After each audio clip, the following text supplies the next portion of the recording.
अस्सलाम वालेकुम एवरीवन। अच्छा जी, हम लोगों ने स्टार्ट किया हुआ था डायबिटीज़ का टॉपिक एंडोक्राइन पेनक्रियाज में से। हम सॉरी जो बीच में गैप आ जाता है, एक्चुअली थोड़ी सी रूटीन बहुत बिजी थी इस वजह से।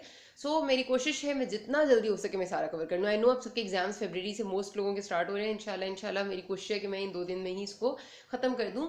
तो करने लगे हैं हम टाइप 1 डायबिटीज़ की पहले पैथोजेनेसिस, उसके बाद टाइप 2 पे जाएंगे। तो टाइप 1 डायबिटीज़ जिस तरह मैंने आपको बताया कि ये ऑटो इम्यून डिसऑर्डर है, ठीक है। ऑटो इम्यून का मतलब ये है कि हमने कहा था कि जो इंसुलिन प्रोड्यूस हो रही है हमारी बॉडी में, वो कौन प्रोड्यूस कर रहा है? पेनक्रियाज में बीटा सेल्स हैं, ठीक है। बीटा सेल्स हैं जो कि बना रहे हैं इंसुलिन, और हमने कहा था अल्फा सेल्स बनाते हैं ग्लूकागॉन।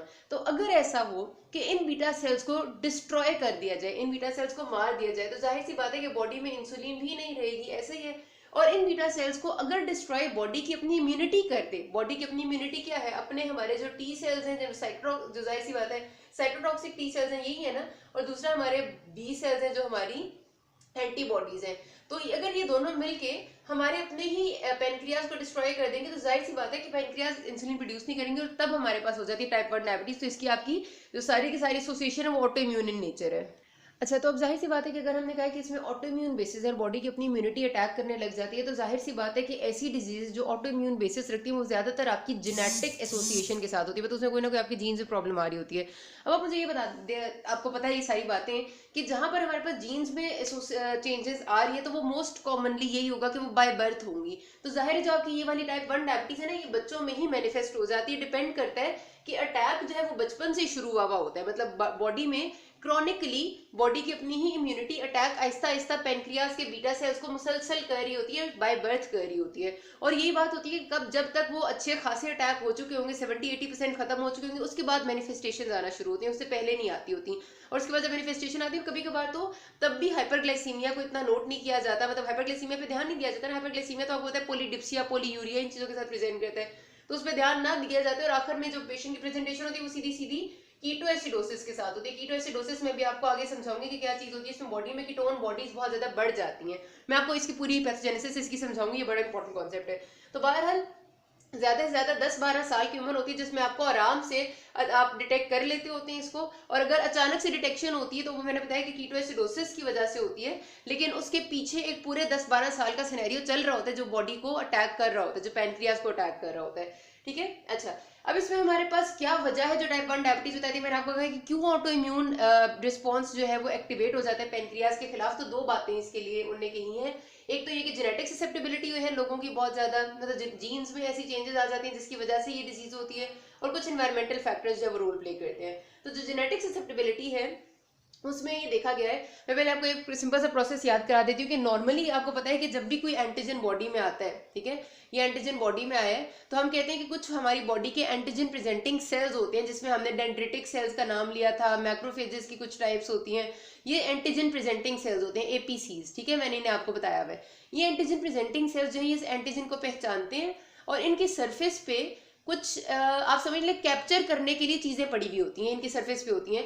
ये चीजें इन एंटीजन को कैप्चर करती हैं, उसके बाद इनको अंदर ले आती हैं, इनको पार्शली सा डिस्ट्रॉय करती हैं, ठीक है, एंटीजन को पार्शली डिस्ट्रॉय करके उसके बाद ये दोबारा इन चीजों की सरफेस पे आके प्रेजेंट होते हैं। और प्रेजेंट ये एंटीजन जब इनकी सरफेस पे प्रेजेंट होगा, तो ये किसको प्रेजेंट होगा? जाहिर सी बात है हमारी बॉडी की इम्यूनिटी को, टी सेल्स को प्रेजेंट किया जाता है। तो ये समझ लें कि इस कहानी में टी सेल्स जो है वो बादशाह सलामत हैं, जिनको जो कहते हैं कि भाई बाहर से अगर कोई मुलाजिम आया तो पहले उसको जांच पड़ताल करके फिर मेरे पास भेजो। बाहर से तो अगर एंटीजन बाहर से आ जाता है तो वो डायरेक्टली टी सेल्स उसको मुकाबला नहीं करते, बल्कि उसके लिए एंटीजन प्रेजेंटिंग सेल्स हमारी बॉडी में प्रेजेंट है, जो कि पहले उसको देखते हैं, उसको पार्शली डिस्ट्रॉय करते हैं और फिर टी सेल्स के सामने प्रेजेंट करते हैं। अब ये जो एंटीजन प्रेजेंटिंग सेल्स है, इनकी सरफेस पे मैं जो कह रही हूँ कि जो चीज है जो उसको पहचानेगी, जो उसे अंदर लेके आएगी और फिर चले जाए, ये होती है हमारे पास class 2 MHC proteins, major histocompatibility complex proteins, class 2 MHC proteins, ठीक है। ये प्रोटीन्स इनकी सरफेस पे प्रेजेंट होती हैं और ये रिस्पॉन्सिबल होती हैं एंटीजेंस को कैप्चर करने के लिए और प्रेजेंट करने के लिए। अब ये क्लास 2 MHC जो है ना, ये प्रोटीन्स हैं, तो इन प्रोटीन्स को कोई ना कोई जीन्स इनकोड करते होंगे, जाहिर सी बात है। तो जो जीन्स इन प्रोटीन्स को इनकोड करते हैं उनका नाम होता है हमारा human leukocyte antigens, HLA genes. आपने पहले भी इनका नाम सुना होगा, आपने जब ट्रांसप्लांटेशन का टॉपिक पढ़ा होगा तब हमने ये बात बहुत ज्यादा की थी कि HLA जो जीन्स हैं ये बहुत जरूरी होते हैं जब भी हमने कोई चीज ट्रांसप्लांट करनी होती है, क्योंकि अगर किसी दो पेशेंट के HLA जीन्स मुख्तलिफ होंगे तो वो मुख्तलिफ किस्म की ये एंटीजन प्रेजेंटिंग सेल्स के ऊपर प्रोटीन्स इनकोड करेंगे। तो जब भी हमने सपोज एक पेशेंट है, मैंने उसको लिवर ट्रांसप्लांट किया, मेरे पास पेशेंट का HLA अलग था और डोनर का HLA अलग था। जैसे ये लिवर आया डोनर के अंदर, साथ ही क्या हुआ कि डोनर का जो यानी जिसके अंदर लिवर आया उसकी HLA की जो सरफेस की प्रोटीन्स थी, उनके लिए तो लिवर जो है वो एंटीजन था। उन्होंने इसको पकड़ा और इसको अपने अंदर करके टी सेल्स को प्रेजेंट करना शुरू किया और लिवर सेकंड्स में डिस्ट्रॉय हो जाता है, आपका ट्रांसप्लांट सेकंड्स में रिजेक्ट हो जाता है। तो इसलिए ये HLA जो जीन्स है ये बड़े इंपॉर्टेंट है, क्योंकि जो HLA जीन्स प्रोटीन इनकोड करेंगे वही प्रोटीन इन सरफेस पे आएंगी, और जो प्रोटीन्स यहाँ सरफेस पे आएंगी वही आपके एंटीजन को पकड़ के अपनी बॉडी की इम्यूनिटी को प्रेजेंट करेंगी और उस तरह इम्यूनिटी को एक्टिवेट करेंगी। तो आपके पास होता ही है कि सबसे ज्यादा देखा यह गया 90% केसेस जो टाइप 1 डायबिटीज के, उसमें आपके HLA DR टाइप जो जीन्स होते हैं ना, DR आप समझ लें कि उसकी एक टाइप है, ठीक है, ह्यूमन ल्यूकोसाइट एंटीजन जीन्स की। HLA DR टाइप की स्पेसिफिक किस्म की टाइप होती है जो इनके अंदर प्रेजेंट होती है, जो टाइप 1 डायबिटीज के पेशेंट है, जो कि इस किस्म के क्लास 2 MHC प्रोटीन को इनकोड करती है, जो कि अपनी ही बॉडी के जो बीटा सेल्स है ना उनको एंटीजन समझ के बॉडी की इम्यूनिटी को प्रेजेंट करने लग जाती है। ठीक है, मेरी बात आपको समझ में आएगी कि हो क्या रहा होता है कहानी में, सिर्फ इतनी सी बात हो रही होती है कि ये वाले जो हमारे HLA जीन्स हैं ये इनकोड कर रहे होते हैं सरफेस की जो ये क्लास 2 MHC प्रोटीन्स है, ठीक है, इन क्लास 2 MHC प्रोटीन्स को, जो कि किसी भी एंटीजन प्रेजेंटिंग सेल की सरफेस पे प्रेजेंट होंगी, इन प्रोटीन्स को इनकोड करते हैं।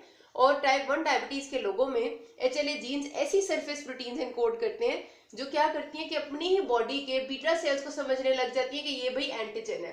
जब उसको एंटीजन समझती है तो वो उसको अपने पास लेके उसको पार्शियली डिस्ट्रॉय करके टी सेल्स को प्रेजेंट करने लग जाती है और फिर टी सेल्स उनको डिस्ट्रॉय करने लग जाते हैं। इस तरह आहिस्ता आहिस्ता डिस्ट्रक्शन स्टार्ट होती है। तो सबसे ज्यादा एसोसिएशन है वो HLA DR3 एंड DR4 का है with type 1 diabetes.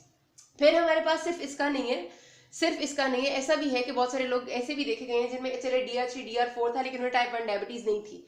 Majeed association किसका है? इंसुलिन के जो जीन्स है, जो जीन्स इंसुलिन को ही इनकोड कर रहे हैं, मतलब इंसुलिन को इनकोड करने से मुराद है कि इंसुलिन तो आपको पता है कि बीटा सेल्स के अंदर बन रही है, तो बीटा सेल्स के अंदर जो जीन्स इंसुलिन को बना रहे हैं वो भी डिफेक्टिव हो सकते हैं। वो भी देखा गया कि कई बार डिफेक्टिव होते हैं जिससे इंसुलिन नहीं बन रही होती ऐसे लोगों में। और तीसरी जिस चीज का एसोसिएशन है वो CTLA4 एंड PTPN22 जीन्स है। CTLA4 आपका cytotoxic T lymphocyte associated protein 4 है, ठीक है।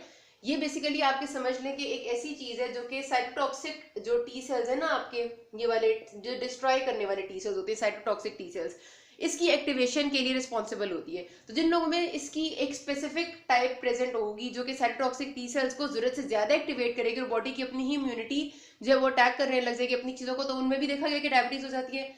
And PTPN2 is phosphate protein tyrosine phosphatase non receptor type 22, protein tyrosine phosphatase non receptor type 22।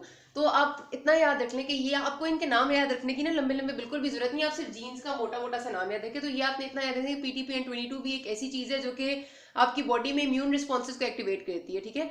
तो ये भी अगर डिफेक्टिव होगी तो ये भी मतलब जरूरत से ज्यादा इम्यून रिस्पॉन्स को एक्टिवेट कर सकती है, जो कि आपके बाद में प्रॉब्लमेटिक बन जाते हैं। तो सिंपल सी बात है, इन एनी केस जो सारे के सारे प्रोसेस हैं वो बॉडी के इम्यून रिस्पॉन्स को ही एक्टिवेट कर रहे हैं और वो बीटा सेल्स को जाके अटैक करने लग जाती है, ठीक है। तो ये तो हो गए जो जेनेटिक फैक्टर्स हमने देखे जिसमें इसका एसोसिएशन सबसे स्ट्रॉन्ग है। आपको मैंने ये ज्यादा डिटेल्स वैसे बताई है समझने के लिए ताकि आपको समझ में आ जाए बात, अदरवाइज आपने सिर्फ ऊपर ऊपर से याद रखेंगे, दैट्स फाइन, ठीक है। जो इन्वायरमेंटल फैक्टर्स आपके लिए देखे गए इन्वॉल्व है वो ये है कि बहुत सारे इन्फेक्शन ऐसे होते हैं जो कि बॉडी में ना आके तो भाई फेर देते हैं, जिसमें खासतौर पे आपके वायरस है, मम्स वायरस है, कॉक्सैकी वायरस है और रुबेला है। ये ऐसे वायरसेस हैं जो करते हैं, ये दो काम ही करते हैं, या तो ये आपके बॉडी में इतनी सिवियर किस्म की इम्यूनिटी को एक्टिवेट करते हैं कि कोई आपकी साथ कोई ना कोई जेनेटिक लेवल पे चेंज आ जाती है जिसकी वजह से आपकी बॉडी की इम्यूनिटी सेल्फ एक्टिव हो जाती है और वो आपकी जो है अपने ही बॉडी के सेल्स के खिलाफ अटैक करने लग जाती है। दूसरा ये काम ये करते हैं कि कुछ आपके ऐसे वायरसेस हैं जो बिल्कुल बीटा सेल एंटीजेंस की तरह के लगते हैं, मतलब अगर मेरे पास बीटा सेल्स जो हैं जो कि इंसुलिन बना रहे हैं उनकी शक्ल अगर ऐसी है तो कुछ वायरसेस ऐसे हैं जो आके बिल्कुल हमारी बॉडी में ऐसे लग रहे होते हैं। अब ये अगर बीटा सेल है और ये मेरा वायरस है तो ये भी वही चीज लग रही है, ये भी वैसी चीज लग रही है, तो बॉडी की इम्यूनिटी असल में एक्टिवेट हुई है वायरस के खिलाफ, लेकिन उसको लग रहा है कि ये भी शायद वायरस ही है तो वो इसको भी अटैक करने लग जाती है। तो कुछ वायरसेस मिमिक करते हैं बीटा सेल एंटीजेंस को जिसकी वजह से वो बीटा सेल्स के अगेंस्ट हमारी इम्यूनिटी एक्टिव हो जाती है। तो ये दो रीजंस भी देखी गई हैं कि इन्वायरमेंटल फैक्टर्स इन्वॉल्व है, लेकिन ज्यादा स्ट्रॉन्ग एसोसिएशन जेनेटिक फैक्टर्स का है। और कुछ बच्चों में ये देखा गया है कि जिनमें जो डायबिटीज के पेशेंट थे बच्चे, टाइप 1 डायबिटीज में, उनमें जो आपका इंटेस्टिनल फ्लोरा है ना, आपको पता है कि आपके इंटेस्टिन में नॉर्मल बैक्टीरियल फ्लोरा प्रेजेंट होता है, वो भी नॉर्मल नहीं था। उसको हम इंटेस्टिनल डिसबायोसिस कहते हैं कि उनके कमेंसल का जो फ्लोरा था वो या तो बहुत कम हुआ हुआ होता है, मतलब जितना होना चाहिए नॉर्मल बैक्टीरियल फ्लोरा किया, वो बहुत ज्यादा हुआ होता है, और वो भी बॉडी में एज एन एंटीजन एक्ट कर रहा होता है। तो अब वो अभी तक ये बात स्टेब्लिश नहीं की गई कि क्या ये जो इंटेस्टिनल डिसबायोसिस है, यानी कि इंटेस्टिनल फ्लोरा की खराबी है, ये डायबिटीज होने के बाद हुई है या फिर ये डायबिटीज की वजह बनी है, लेकिन ये भी एक चीज बीच में है जो इन्वॉल्व है। ओवरऑल ओवरऑल ओवरऑल हुआ ये सारी की सारी कहानी में कि टी सेल्स एक्टिवेट हो गए।